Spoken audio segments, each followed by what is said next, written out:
नमस्कार साथियों, स्वागत है आप सभी का हमारी क्लास में। मित्रों, हमने आपसे वादा किया था कि घटना चक्र दृष्टि जो अभी आई है करंट अफेयर्स की, यूपी पीसीएस और आरओ के लिए जो बहुत महत्वपूर्ण है, ठीक है। यूपी पीसीएस और आरओ के एग्ज़ाम के लिए जो बहुत इम्पोर्टेंट है, ठीक है, वो जो घटना चक्र दृष्टि आई है उसको हम अपने वीडियो के माध्यम से करवा देंगे। तो उसमें सबसे पहले मैंने कहा था कि आपसे उत्तर प्रदेश का करंट मैं करवाऊंगा, क्योंकि उत्तर प्रदेश का करंट एग्जाम के पॉइंट ऑफ व्यू से काफ़ी महत्वपूर्ण है, ठीक है। तो वो आज मैं करवाने चल रहा हूँ इस वीडियो में। हालांकि जितना भी करंट अफेयर्स है इसमें यूपी से, वो सारा का सारा मैं अपने वीडियो में कवर करवा चुका हूँ। इसमें कुछ भी मुझे अभी तक नया नहीं दिखा जो मैंने नहीं करवाया है। फिर भी आत्मसंतुष्टि के लिए, क्योंकि ये मैगजीन काफ़ी प्रतिष्ठित मानी जाती है यूपी करंट अफेयर्स के दृष्टिकोण से, तो एक बार देख लेना ज़रूरी है, इसलिए इसको हम आपको करवा दे रहे हैं। चलिए देखिए, पहली घटना जो इसमें दी गई है कि पूर्णतः बालिकाओं के लिए पहला सैनिक स्कूल जो खोला गया है। देखिए, पूर्णतः बालिकाओं के लिए पहला सैनिक स्कूल, ये देखिए संविद गुरुकुल बालिका सैनिक स्कूल है। इसका नाम क्या नाम है? संविद गुरुकुल बालिका सैनिक स्कूल। और ये कहाँ खुला है? तो उत्तर प्रदेश के मथुरा ज़िले में खुला है, ठीक है। यूपी के मथुरा ज़िले में ये स्कूल खुला है, तो इसको आप ध्यान रखेंगे, ठीक। कहाँ खुला है? मथुरा ज़िले में। क्या नाम इसका है? संविद गुरुकुल बालिका सैनिक स्कूल, ठीक है। पूर्णतः बालिकाओं के लिए पहला सैनिक स्कूल ये होगा, पूरी तरह जो बालिकाओं को समर्पित होगा, इस तरीके का ये पहला सैनिक स्कूल है, ठीक। इस स्कूल का उद्घाटन सभी राज्यों और केंद्र शासित प्रदेशों में गैर सरकारी संगठनों अथवा निजी अथवा राज्य सरकारी विद्यालयों के साथ साझेदारी में 100 सैनिक स्कूलों की स्थापना की पहल के तहत किया गया है, ठीक है। जो सरकार की पहल है कि पूरे देश में 100 सैनिक स्कूलों की स्थापना किए जाने का लक्ष्य रखा गया है, उसी के तहत इसका किया गया है, ठीक। तो ये पूछा जा सकता है कि पूर्णतः बालिकाओं को समर्पित देश का पहला सैनिक स्कूल जो है कहाँ स्थापित किया गया है? तो ये उत्तर प्रदेश के मथुरा जिले में किया गया है, जिसका नाम है संविद गुरुकुल बालिका सैनिक स्कूल, ठीक है। चलिए, अगर सैनिक स्कूलों की स्थापना की बात की जाए तो देश में पहली बार सैनिक स्कूलों की स्थापना की गई थी वर्ष 1960 में। कब की गई थी? 1960 में की गई थी, ठीक है। ध्यातव्य है कि देश में सैनिक स्कूलों की स्थापना की परंपरा उत्तर प्रदेश से वर्ष 1960 में आरंभ हुई थी, और उस समय जो मुख्यमंत्री थे डॉक्टर संपूर्णानंद, और लखनऊ में इन्होंने सैनिक स्कूलों की स्थापना का कार्य प्रारंभ किया था। तो ये हमको याद रखना है, ठीक है। तो पूर्णतः बालिकाओं के लिए पहला सैनिक स्कूल स्थापित किया गया मथुरा जिले में। आगे बढ़ जाते हैं। प्रधानमंत्री नरेंद्र मोदी की अयोध्या यात्रा, हम सभी जानते हैं कि 30 दिसंबर 2023 को माननीय प्रधानमंत्री अयोध्या दौरे पर थे, ठीक है। इस दौरान उन्होंने अयोध्या एवं उसके आसपास के क्षेत्रों के विकास के लिए लगभग 11,100 करोड़ रुपए, कितना? 11,100 करोड़ रुपए की परियोजनाओं का शिलान्यास किया है, ठीक है। तो ये धनराशि हमको याद रखना है, कितने की परियोजनाओं का शिलान्यास इन्होंने किया वहाँ पे? तो 11,100 करोड़ रुपए की परियोजनाओं का शिलान्यास माननीय प्रधानमंत्री द्वारा किया गया। साथ ही उत्तर प्रदेश के अन्य क्षेत्रों के विकास के लिए लगभग 4600 करोड़ रुपए की परियोजनाओं की आधारशिला भी रखी गई। इस अवसर पर उन्होंने पुनर्विकसित अयोध्या धाम रेलवे जंक्शन स्टेशन का उद्घाटन किया, ठीक है। इसके अलावा क्या किया? उन्होंने नई अमृत भारत ट्रेनों एवं वंदे भारत ट्रेनों को हरी झंडी दिखाकर रवाना किया, जिनमें दरभंगा अयोध्या आनंद विहार टर्मिनल अमृत भारत एक्सप्रेस, देश की पहली अमृत भारत ट्रेन भी शामिल है, ठीक है। ये देश की पहली अमृत भारत ट्रेन है जिसको इन्होंने हरी झंडी दिखाई है अयोध्या से, और ये कहाँ से कहाँ तक चलेगी? दरभंगा अयोध्या आनंद विहार टर्मिनल, ठीक है। यानी दरभंगा से चलकर अयोध्या होते हुए दिल्ली के आनंद विहार टर्मिनल तक ये जाएगी, ठीक है। इस दौरान माननीय प्रधानमंत्री ने नवनिर्मित हवाई अड्डे का भी उद्घाटन किया, ठीक है, नवनिर्मित हवाई अड्डे का भी उद्घाटन किया और उसका नाम क्या रखा गया, महर्षि वाल्मीकि अंतर्राष्ट्रीय हवाई अड्डा। इस हवाई अड्डे का नाम क्या रखा गया, महर्षि वाल्मीकि अंतर्राष्ट्रीय हवाई अड्डा। नवनिर्मित श्री राम मंदिर तक पहुंच को बढ़ाने के लिए प्रधानमंत्री ने अयोध्या में 4 नवविकसित सड़कों जैसे राम पथ, भक्ति पथ, धर्म पथ और श्री राम जन्मभूमि पथ का उद्घाटन भी किया, ठीक है। तो ये पथ का नाम याद रखिएगा, राम पथ, भक्ति पथ, धर्म पथ और श्री राम जन्मभूमि पथ का भी उद्घाटन माननीय प्रधानमंत्री जी द्वारा किया गया, इसका ध्यान रखिएगा। चलिए अगली घटना हमारी क्या है, काशी तमिल संगम, ठीक है। देखिए 17 से 30 दिसंबर 2023 तक काशी तमिल संगम का आयोजन किया गया। तो ये डेट ही काफ़ी इंपॉर्टेंट हो जाती है, कब से कब तक आयोजन किया गया, तो 17 से 30 दिसंबर तक किया गया, ठीक है। कहाँ किया गया, वाराणसी में किया गया। चौथा संस्करण था, द्वितीय संस्करण था, ठीक। पहला कब आयोजित हुआ था, तो पहला 2022 में आयोजित हुआ था, ठीक। 17 दिसंबर 2023 को नमो घाट वाराणसी में इस कार्यक्रम का उद्घाटन प्रधानमंत्री नरेंद्र मोदी द्वारा किया गया, ठीक है। इस अवसर पर थिरुकुरल, मणिमेकलाई और अन्य उत्कृष्ट तमिल साहित्य का बहुभाषा और ब्रेल अनुवाद भी जारी हुआ। इस अवसर पर कन्याकुमारी वाराणसी तमिल संगम एक्सप्रेस ट्रेन को हरी झंडी दिखाकर भी रवाना किया गया, ठीक है। कन्याकुमारी वाराणसी तमिल संगम ट्रेन, इसका आयोजन केंद्रीय शिक्षा मंत्रालय द्वारा, यानी इसमें मुख्य मंत्रालय जो है केंद्रीय शिक्षा मंत्रालय है, काशी तमिल संगम का आयोजन करता, ठीक है। और कौन कौन से मंत्रालय इसमें शामिल हैं, संस्कृति मंत्रालय शामिल है, कपड़ा मंत्रालय शामिल है, ठीक है, रेलवे शामिल है, पर्यटन शामिल है, खाद्य प्रसंस्करण शामिल है, सूचना प्रसारण आदि मंत्रालय इसमें शामिल है।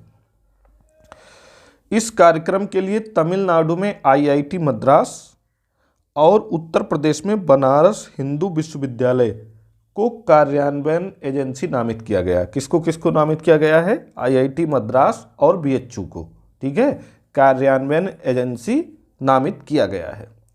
अगला क्वेश्चन बहुत इंपॉर्टेंट है, स्वर्ववेद महामंदिर का उद्घाटन किया गया माननीय प्रधानमंत्री जी द्वारा 18 दिसंबर 2023 को ही। कहाँ किया गया है, वाराणसी में किया गया है। 7 मंजिला स्वर्ववेद महामंदिर की ऊंचाई कितनी है, 180 फीट है। 7 मंजिला है, 180 फीट है, तो ऊंचाई कितनी है ये जरूर याद रखिएगा, ठीक है। इस महामंदिर की संगमरमरी दीवारों पर स्वर्ववेद के 4000 दोहे लिखे गए। कितने दोहे लिखे गए हैं, 4000। वेद, उपनिषद, रामायण, गीता और महाभारत आदि के ग्रंथों के दिव्य संदेश भी इसमें चित्रों के जरिए उकेरे गए हैं। स्वर्ववेद महामंदिर सदाफल देव की शिक्षाओं एवं उनके उपदेशों का प्रतीक है।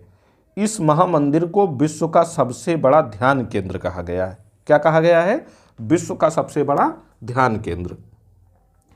ध्यातव्य है कि स्वर्ववेद एक आध्यात्मिक ग्रंथ है जो विहंगम योग संस्थान के प्रणेता, ठीक है, विहंगम योग संस्थान के प्रणेता सदाफल देव जी महाराज द्वारा लिखा गया था।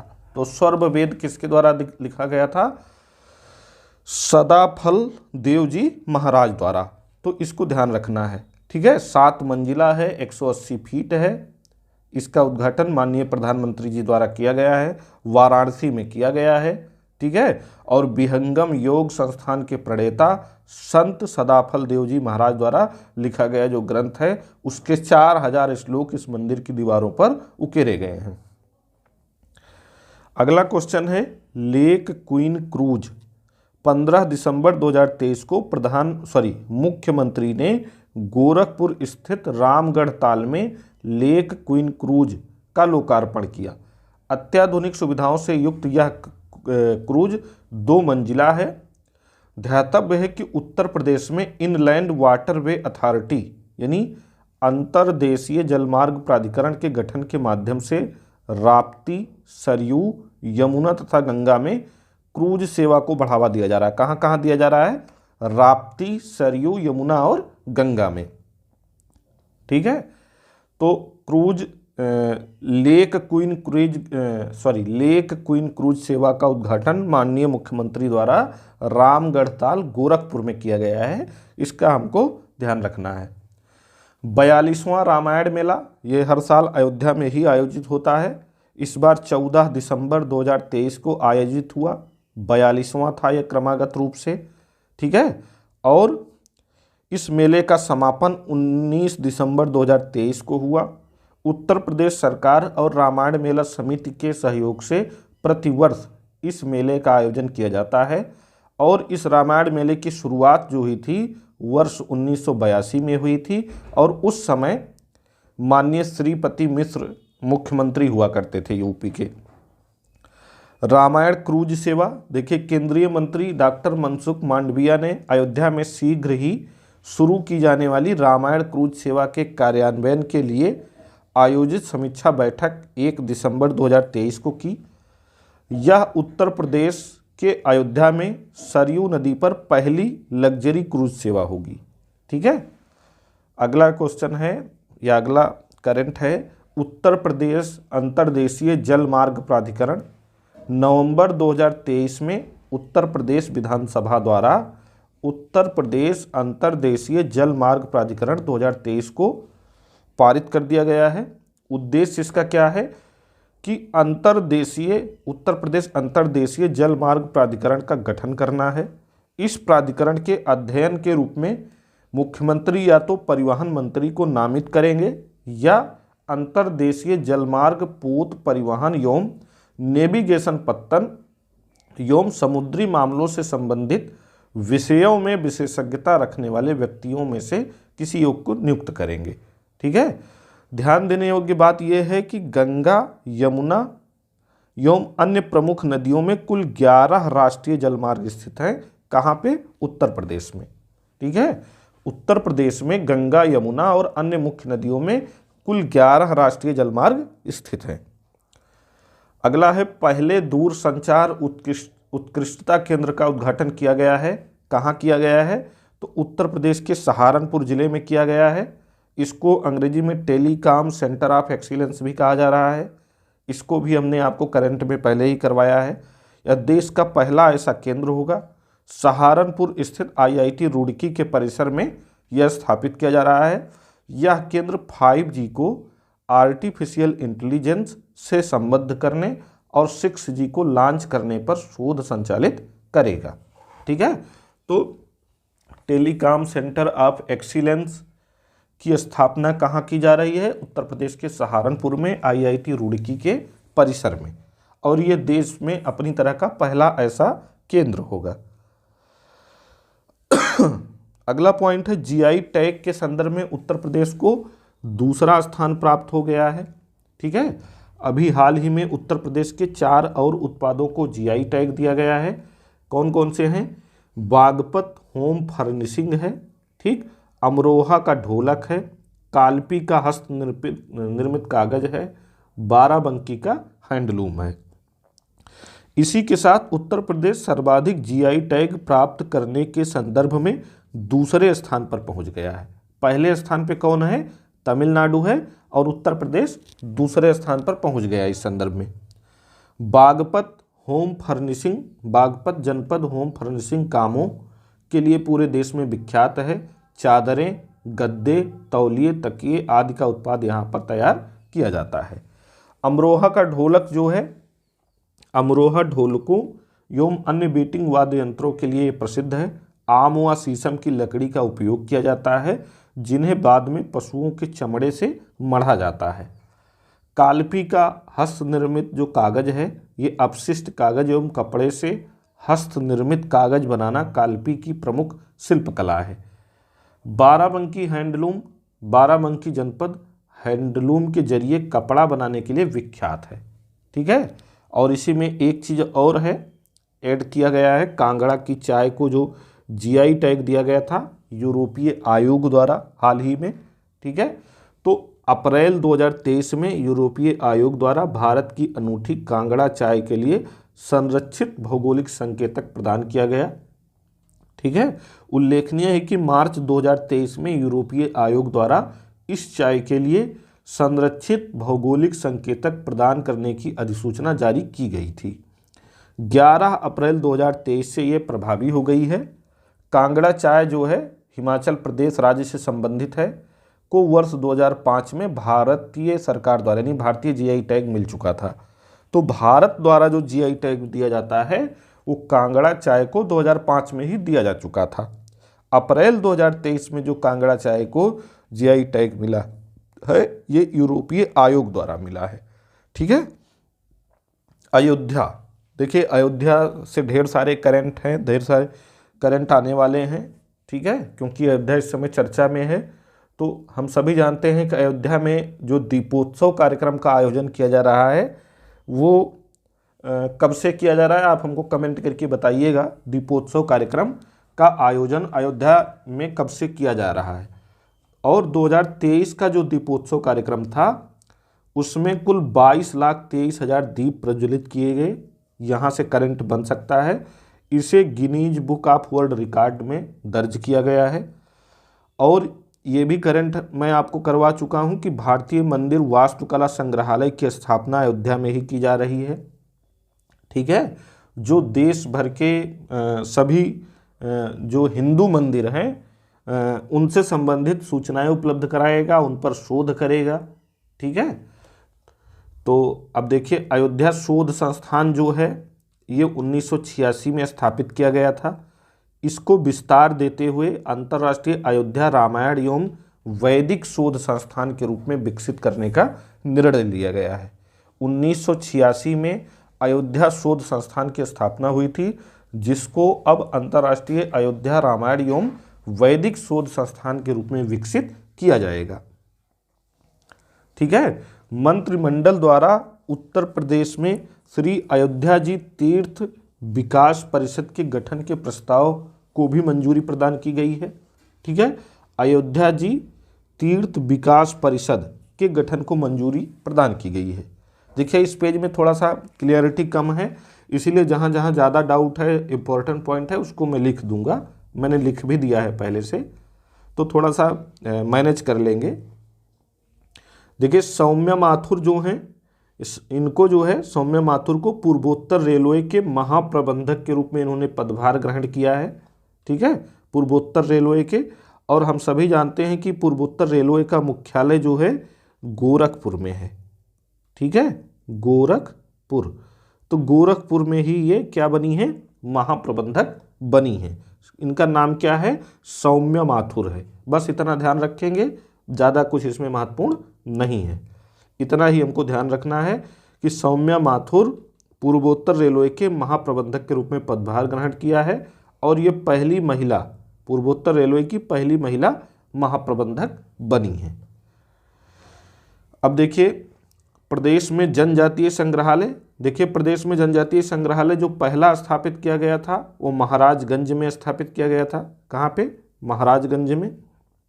तो अब उत्तर प्रदेश के मिर्ज़ापुर, सोनभद्र और महाराजगंज जिले में जनजातीय संग्रहालय की स्थापना की जाएगी। मिर्ज़ापुर के अतरौला पांडे ग्राम, सोनभद्र के ग्राम मारकुंडी और महाराजगंज के कुरोरवा ग्राम में यह संग्रहालय स्थापित किया जाएगा। ठीक है, चलिए 3 नए राज्य विश्वविद्यालय स्थापित किए जा रहे हैं और इन 3 नए राज्य विश्वविद्यालयों की स्थापना के लिए 1973 के उत्तर प्रदेश राज्य विश्वविद्यालय अधिनियम में संशोधन किया गया है। प्रस्तावित संशोधन के माध्यम से राज्य में 3 नए विश्वविद्यालयों की स्थापना की जाएगी। इसमें गोंडा में माँ पाटेश्वरी देवी राज्य विश्वविद्यालय माँ पाटेश्वरी देवी राज्य विश्वविद्यालय होगा। ठीक है, इसका नाम होगा। मिर्ज़ापुर में माँ विंध्यवासिनी देवी राज्य विश्वविद्यालय। ठीक है, गोंडा में माँ पाटेश्वरी देवी, मिर्ज़ापुर में माँ विंध्यवासिनी देवी। ठीक है, और मुरादाबाद में उत्तर प्रदेश राज्य विश्वविद्यालय की स्थापना की जाएगी। इतना ही यहाँ इम्पोर्टेंट है, इसके अलावा और कुछ ज़्यादा इम्पोर्टेंट नहीं है। ठीक है, एक चीज़ और ध्यान रखिएगा कि संशोधन के माध्यम से मथुरा में एसकेएस अंतर्राष्ट्रीय विश्वविद्यालय भी स्थापित किया जाएगा। कहाँ पे? मथुरा में। ठीक, इसके साथ ही 4 निजी विश्वविद्यालयों की स्थापना को भी मंजूरी प्रदान की गई है। तो 4 जो निजी विश्वविद्यालय स्थापित किए जाएंगे, केडी विश्वविद्यालय मथुरा होगा, गांधी विश्वविद्यालय झांसी होगा और अजय कुमार गर्ग विश्वविद्यालय गाजियाबाद होगा। ठीक है, और चंडीगढ़ विश्वविद्यालय उन्नाव होगा। लखनऊ में नौसेना शौर्य संग्रहालय के निर्माण कार्य को मंजूरी प्रदान की गई है मुख्यमंत्री योगी आदित्यनाथ जी द्वारा। ठीक है, आदि गंगा गोमती नदी के तट पर ये बनाया जाएगा। ये भी आपके करंट में मैं जो ऑब्जेक्टिव करंट करवा रहा हूँ उसमें करवा चुका हूँ। आईएनएस गोमती इस संग्रहालय का हिस्सा होगा। कौन होगा? आईएनएस गोमती। ठीक है, चलिए अगला पॉइंट हम लोग देख लेते हैं, समर्थ अभियान। देखिए, समर्थ अभियान को केंद्रीय मंत्री गिरिराज सिंह द्वारा उत्तर प्रदेश के राजधानी शहर में अमृत महोत्सव के तहत 50,000 ग्राम पंचायतों को डिजिटल लेन देन बढ़ावा देने हेतु इस पहल को मंजूरी प्रदान की गई है। ठीक है, कहाँ? लखनऊ में मंजूरी प्रदान की गई केंद्रीय मंत्री गिरिराज सिंह द्वारा। ठीक है, और समर्थ अभियान के तहत कितनी ग्राम पंचायतों को शामिल किया जाएगा? तो 50,000 ग्राम पंचायतों को इसमें शामिल किया जाएगा। तो यही हमको ध्यान रखना है बस। समर्थ अभियान डिजिटल लेन देन को बढ़ावा देने के लिए 50,000 ग्राम पंचायतों में लागू किया जाएगा। ठीक है, 25 मई 2023 को मंजूरी प्रदान की गई। अगला है गोरखपुर में क्या है? पशु चिकित्सा विज्ञान महाविद्यालय के निर्माण के संबंध में विस्तृत परियोजना रिपोर्ट का अवलोकन किया गया माननीय मुख्यमंत्री द्वारा। ठीक है, पशु चिकित्सा विज्ञान महाविद्यालय की स्थापना की जाएगी। यह पशु चिकित्सा विज्ञान महाविद्यालय मथुरा के पंडित दीनदयाल उपाध्याय पशु चिकित्सा विज्ञान महाविद्यालय एवं गो अनुसंधान संस्थान से संबद्ध होगा। यह महाविद्यालय पूर्वी उत्तर प्रदेश, पश्चिमी बिहार और पड़ोसी देश नेपाल के पशुपालकों के लिए उपयोगी होगा। ठीक है, तो कौन कौन से क्षेत्र लाभान्वित होंगे इससे? पूर्वी उत्तर प्रदेश, पश्चिमी बिहार और पड़ोसी देश नेपाल। चलिए, कौशाम्बी, यहाँ पे क्या हुआ है? कौशाम्बी में भगवान बुद्ध की 51 फीट ऊंची प्रतिमा स्थापित की जाएगी। ठीक है, भगवान बुद्ध की 51 फीट ऊंची प्रतिमा स्थापित की जा रही है। कहाँ पे? कौशाम्बी में। ठीक है, इसको मैं लिख दे रहा हूँ अगर दिक्कत हो। 51 फीट ऊंची प्रतिमा की स्थापना की जा रही है। ठीक, मिशन महिला सारथी जो अभियान है उत्तर प्रदेश के मुख्यमंत्री योगी आदित्यनाथ द्वारा अयोध्या जिले से शुरू किया गया। कब शुरू किया गया? 22 अक्टूबर 2023 को शुरू किया गया। 22 अक्टूबर 2023 को मिशन महिला सारथी अभियान का शुभारंभ हुआ। ठीक है, और इस अवसर पर माननीय मुख्यमंत्री ने कितनी साधारण बसों को हरी झंडी दिखाकर रवाना किया है? तो 51 साधारण बसों को BS6, मतलब 51 साधारण बस हैं और BS6 इनका मानक है। ठीक है, BS6 इनको रवाना किया गया है। मिशन शक्ति के चौथे चरण के तहत ये कार्य किया गया है। ठीक है, और उत्तर प्रदेश राज्य सड़क परिवहन निगम की बसों में चालक और परिचालक यानी ड्राइवर और कंडक्टर जो है महिलाएं होंगी। अगला क्वेश्चन बहुत इंपॉर्टेंट है एग्जाम के पॉइंट ऑफ व्यू से कि आनंद डेयरी, अमेरिया पजोरा और BH एम्ब्रियोज के मध्य समझौता हुआ है। तो अमेरिया पजोरा और BH एम्ब्रियोज जो हैं ये ब्राज़ील की बड़ी कंपनियां हैं। और किस लिए समझौता हुआ है? तो उत्तर प्रदेश में दुधारू पशुओं के पोषण एवं प्रजनन में उपयोग की जाने वाली उन्नत तकनीक के माध्यम से दूध उत्पादन में वृद्धि का मार्ग प्रशस्त करने के लिए। ठीक है, हर बच्चे के लिए हर अधिकार अभियान उत्तर प्रदेश सरकार द्वारा शुरू किया गया है। 18 नवंबर 2023 को लैंगिक समानता और देखभाल और समर्थन पर यह केंद्रित है। ठीक है, इसको ध्यान रखिएगा बस। उत्तर प्रदेश का पहला सोलर एक्सप्रेस वे कौन सा बन गया है? तो ये बुंदेलखंड एक्सप्रेस वे बन गया है। ठीक है, बुंदेलखंड एक्सप्रेस वे उत्तर प्रदेश का पहला सोलर एक्सप्रेस वे होगा, बुंदेलखंड एक्सप्रेस वे।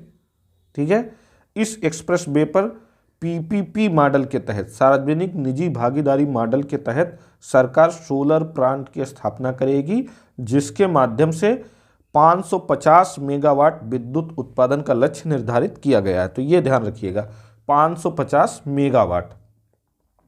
अगला है बरेली, जो है इसलिए चर्चा में है कि परिषदीय विद्यालयों में स्मार्ट कक्षाओं के संचालन में ये उत्तर प्रदेश का पहला जिला बन गया है। ठीक है, बरेली। और उत्तर प्रदेश के इस शहर में नाथ कॉरिडोर भी विकसित किया जा रहा है। इसका निर्माण वाराणसी के काशी विश्वनाथ कॉरिडोर और अयोध्या के राम जन्मभूमि की तर्ज पर होगा। यह कॉरिडोर अलकनाथ मंदिर, मढ़ीनाथ, तपेश्वरनाथ, धोपेश्वरनाथ, पशुपतिनाथ और वनखंडीनाथ मंदिरों को जोड़कर बनाया जाएगा। उन्नाव में क्या है? राजा राव राम बख्श सिंह की अश्वारोही प्रतिमा का अनावरण किया गया है माननीय मुख्यमंत्री द्वारा 9 अक्टूबर 2023 को। राजा राव राम बख्श सिंह, ठीक है, उन्नाव में। भदोही में क्या हुआ है?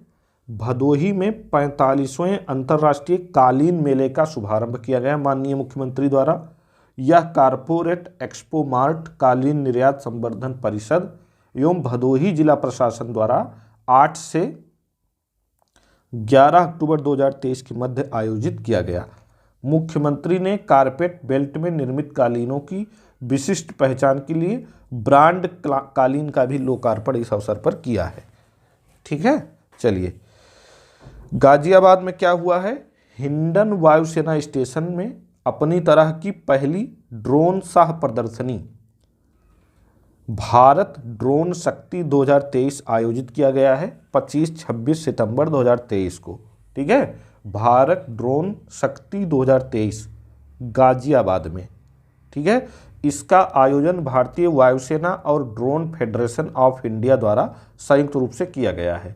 इस प्रदर्शनी के उद्घाटन के बाद पहले C-95 MW परिवहन विमान को भारतीय वायुसेना में औपचारिक रूप से शामिल किया गया। तो उसका नाम क्या है? C-295 MW। ठीक है, यह विमान HS-748 विमान की जगह लेगा। किसकी जगह लेगा? HS-748 की। केंद्रीय मंत्री मनसुख मांडविया द्वारा उत्तर प्रदेश में स्थित इस शहर में जो है भारतीय खाद्य सुरक्षा और मानक प्राधिकरण के राष्ट्रीय प्रशिक्षण केंद्र का भी उद्घाटन किया गया। ठीक है, वाराणसी काफ़ी चर्चा में है। अभी हाल ही में माननीय प्रधानमंत्री जी द्वारा 1115 करोड़ रुपए की लागत से 16 अटल आवासीय विद्यालयों का लोकार्पण किया गया है। कब किया गया है? 23 सितंबर 2023 को।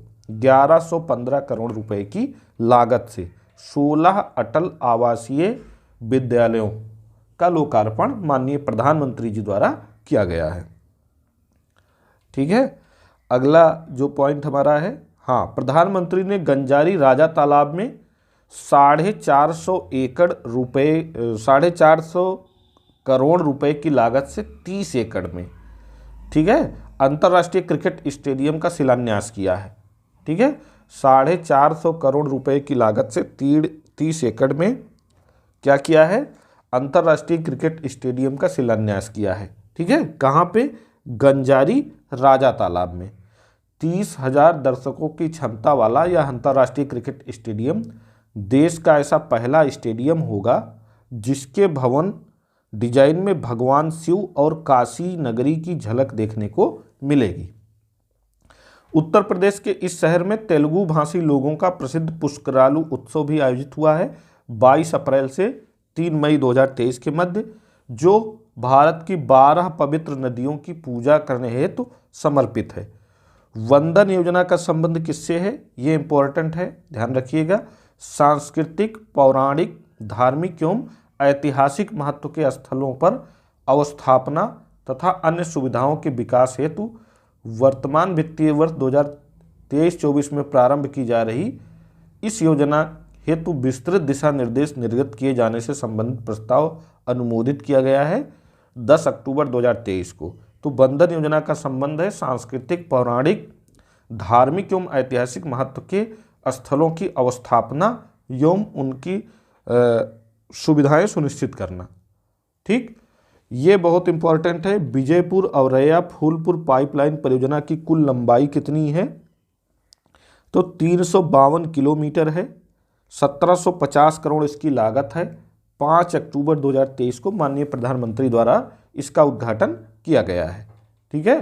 रोबोटिक प्रोसेस ऑटोमेशन लैब जो है ये गोरखपुर में बन रही है, इसका उद्घाटन किया गया है। तो ये इतना इम्पोर्टेंट नहीं है, इसलिए जो है इसको ज़्यादा हाईलाइट मैंने नहीं किया है।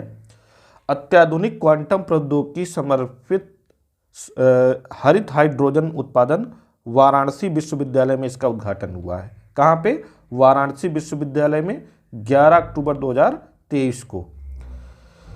ये इंपॉर्टेंट है। आगरा में उत्तर प्रदेश मंत्रिमंडल द्वारा अंतर्राष्ट्रीय आलू अनुसंधान केंद्र की शाखा खोलने के जाने के प्रस्ताव को मंजूरी प्रदान की गई है।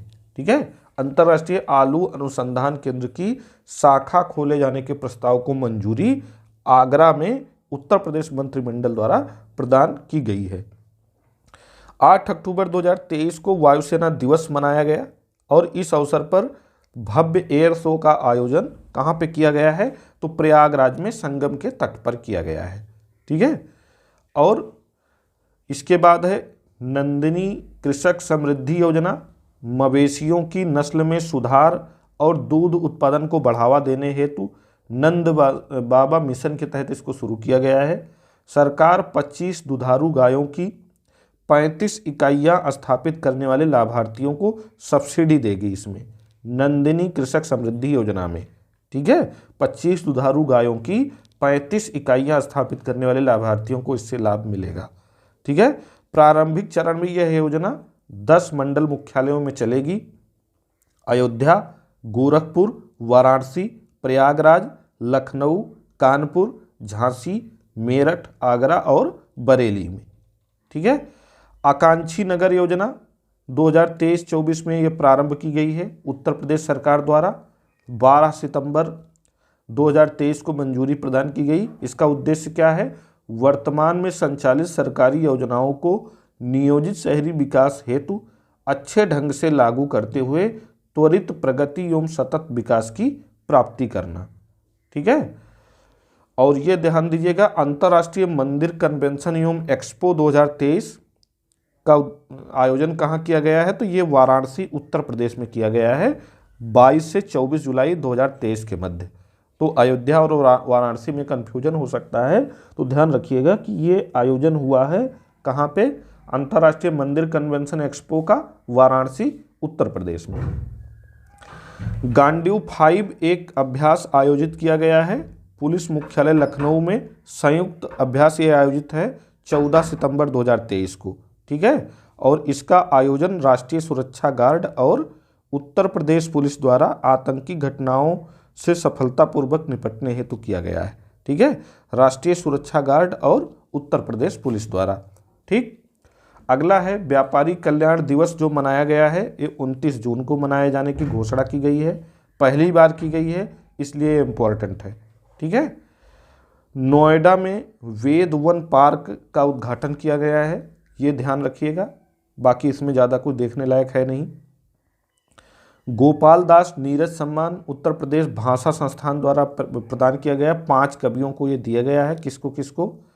पंकज प्रसून को तब गीतों ने साथ निभाया के लिए, डॉक्टर प्रभांशु कुमार को डॉक्टर प्रभांशु की कलम से काव्य संग्रह के लिए, निशा सिंह नवल को मैं निशा हूँ के लिए, कृष्ण कुमार कनक को उलझाता छबिजाल तुम्हारा के लिए, वेद मित्र शुक्ला को एक समंदर गहरा भीतर के लिए दिया गया है। ठीक है, इसको ध्यान रखिएगा। बाकी सब ये पुराना करंट है, तो ये सब उतना इम्पोर्टेंट नहीं रह जाता है। पहला UP trade international trade show greater Noida में आयोजित हुआ है 21 से 25 सितंबर 2023 के मध्य। पहला UP international trade show 2023 greater Noida 21 से 25 सितंबर 2023 के मध्य। ठीक है, ललितपुर में पहले फार्मा पार्क की स्थापना को मंजूरी प्रदान की गई है मई 2023 में। ठीक। उत्तर प्रदेश मंत्रिमंडल द्वारा जो है जगत गुरु रामभद्राचार्य दिव्यांग राज्य विश्वविद्यालय अध्यादेश को मंजूरी प्रदान की गई है। ठीक है, तो ये ध्यान रखिएगा। आजमगढ़ में क्या हुआ है, हरिहर संगीत विश्वविद्यालय का शिलान्यास किया गया है आजमगढ़ में, ये इम्पोर्टेंट है। पद्म विभूषण पंडित छन्नूलाल मिश्र, अंबिका मिश्र और डॉक्टर मनोज कुमार मिश्र जैसे कई राष्ट्रीय और अंतर्राष्ट्रीय ख्याति प्राप्त कलाकार हरिहरपुर घराना से संबंधित हैं। नंद बाबा दुग्ध मिशन को मंजूरी 6 जून 2023 को प्रदान की गई है। ठीक है, डेयरी सहकारी समितियों के माध्यम से गांव में उचित मूल्य पर अपना दूध बेचने की सुविधा प्रदान करने हेतु ये योजना शुरू की गई है, नंद बाबा दुग्ध मिशन योजना। ठीक है, तो आज इस वीडियो में इतना ही। एक दो करंट और महत्वपूर्ण बच रहा है तो उसको अगले वीडियो में हम कवर करवा देंगे। ठीक है, आज के लिए इतना ही, इसलिए इतना ही करवाया जा रहा ताकि वीडियो बहुत लंबा ना हो और आप अच्छे से इसको रिवाइज कर लें। तो अगले वीडियो में जो अभी रिवाइज करवाया गया, मतलब जो अभी करंट बताया गया, उसका रिवीजन करवा देंगे और आगे वाला साथ में करवा भी देंगे। ठीक है, तो ये वीडियो आप लोग देखें, समझें, जानें और फिर अपना फीडबैक दें कि आपको कैसा लगा। मिलते हैं अगले वीडियो में, तब तक के लिए धन्यवाद।